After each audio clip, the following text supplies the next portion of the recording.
Guys, this episode totally blew me. No pun intended, because at the beginning, this gay-ass mofo, this Yakuza asshole, was making some dude suck his dick. I'm like, what the fuck? I'm like, okay, this further confirms that this anime is not for kids, man, because another dude, like, bruh, like, what the fuck is going on? That has to be the most demeaning shit ever. Just having some big ass guy, man. I don't even want to talk about that shit. That scene was disgusting. I don't know. It just started off the episode really weird for me. For the sake of all men and manhood out there, I'm not going to make any big dick jokes this review, because goddamn, that shit hurt my heart. But I am so happy Inuyashiki is turning out like this. Like, he is a savage ass old man.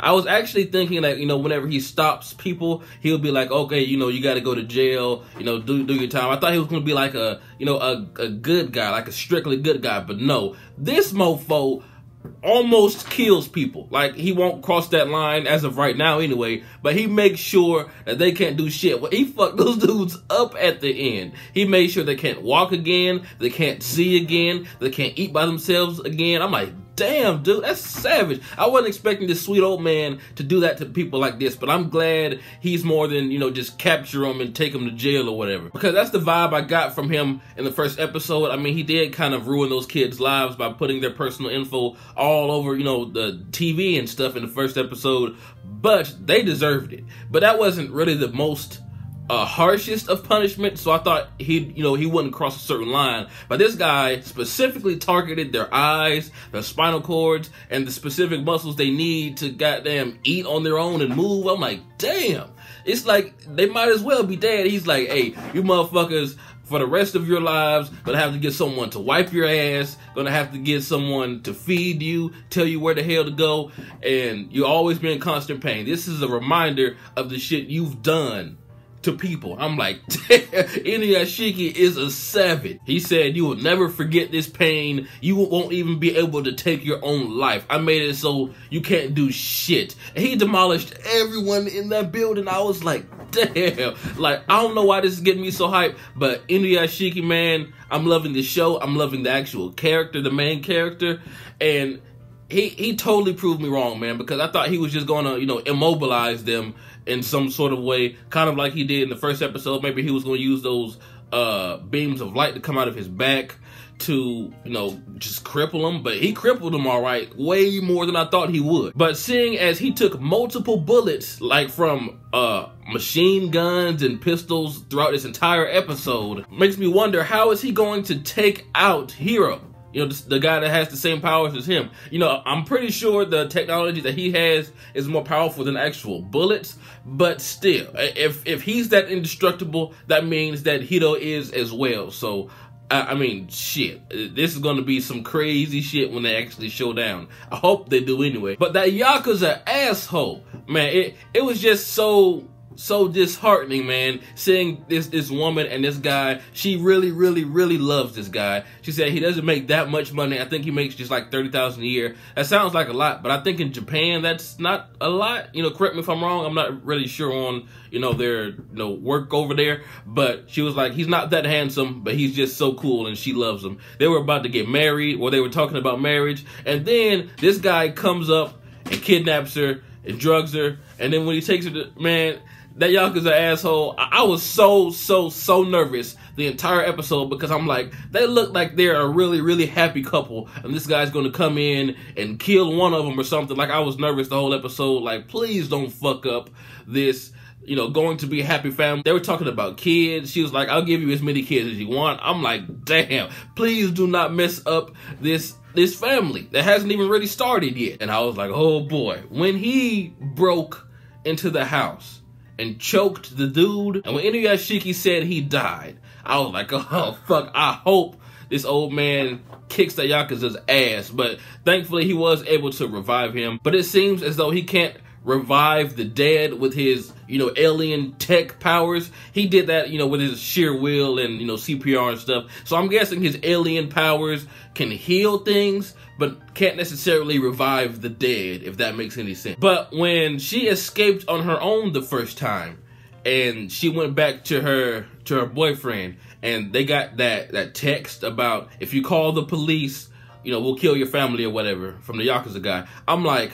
why the fuck are y'all still in the house? You know, go get a hotel somewhere. I mean, they literally stayed there. They had plenty of time to get away. But, I mean, of course, I guess they wouldn't think that they would be able to track them down that easily. But they did. And when that dude said, I'm going to rape you over and over and drug you, and you're going to be mine, I'm like, damn, damn, damn, damn. This guy is ruthless. I hope Inuyashiki comes in. And it's cool how he came in this episode, because usually we get like scenes of him listening for trouble, and then he tries to race there before it's too late. And in this episode, he just showed up. I'm like, well, damn. Like, you know, we didn't even get any scenes with him prior to him showing up. So that was pretty cool. It was like a real superhero coming onto the scene, you know? And my favorite thing about him, Inuyashiki is really, really upset that he couldn't save this guy, or so he thought. He did end up saving him, you know, about the midway through the episode. He did revive him, but like at the end, he did all this. He took down like a whole string of Yakuza, a whole building of them, and he was like, you know what, don't thank me. It was nothing. I'm just glad you're okay. He doesn't want fame for this shit. He doesn't want money. He just wants to help people. He wants to make sure that people can live their life without feeling hurt. I'm like, this guy is an amazing character, and I may say this every episode, but it's true. Every episode that we've seen so far, he's always so happy that he can help someone. But that punch, though, when he punched that Yakuza in the face, before he even crippled everyone, like, he knocked out multiple teeth. That dude's eyes were red. He couldn't get up. He rocked that dude's skull, man. I was like, damn. Inuyashiki, it's obvious he's getting more and more control of his powers, because how he's shown to, like, take off and flight this episode, and how those two Yakuza was coming at him, he just pushed them to the side, like, get the fuck out the way, where's the girl? But Inuyashiki, the series, and the character himself are getting more and more badass with every episode, and I love how he's getting more control of this alien technology and his body, and I really hope for a showdown between Inuyashiki and Hiro at some time in the near future, and how he basically killed those men. He didn't kill them, they're still alive, but I mean, shit, you might as well say they won't be able to do anything for themselves for the rest of their lives. And I'd say that's about as far as you can push someone to make sure someone doesn't, you know, hurt anybody else again without actually killing them. But my biggest fear that comes from this episode is, since he fucked with some Yakuza, that can't be the whole, you know, Yakuza clan right there. There has to be more once they find out, you know, who he is, if they even can, because, you know, the guys can't talk or anything. Maybe they can still describe the old man, and maybe they kill his family. I think something's going to happen to one of his family members, or the dog, either whether it come from Hiro, or whether it come from the Yakuza, because, as you know, Yakuza is like the Japanese mobsters, man. That, like, they don't play, like, in real life. So if you fuck with one of them, they're gonna find you. Like, they really are. So I don't know how they'll be able to, I mean, because he looks like a typical old man. So they would really have to describe the hell out of him, you know, especially since they can't see now. It's gonna be kind of hard to relay that message to other Yakuza. They just say a old man whooped our ass. So I don't know if that's going to be a thing in the future,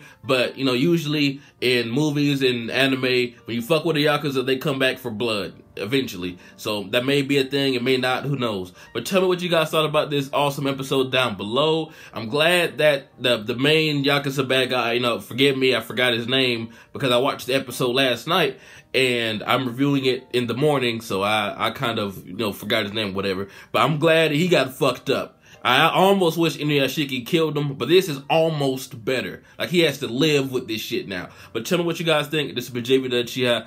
Like, comment, subscribe, and I'm out.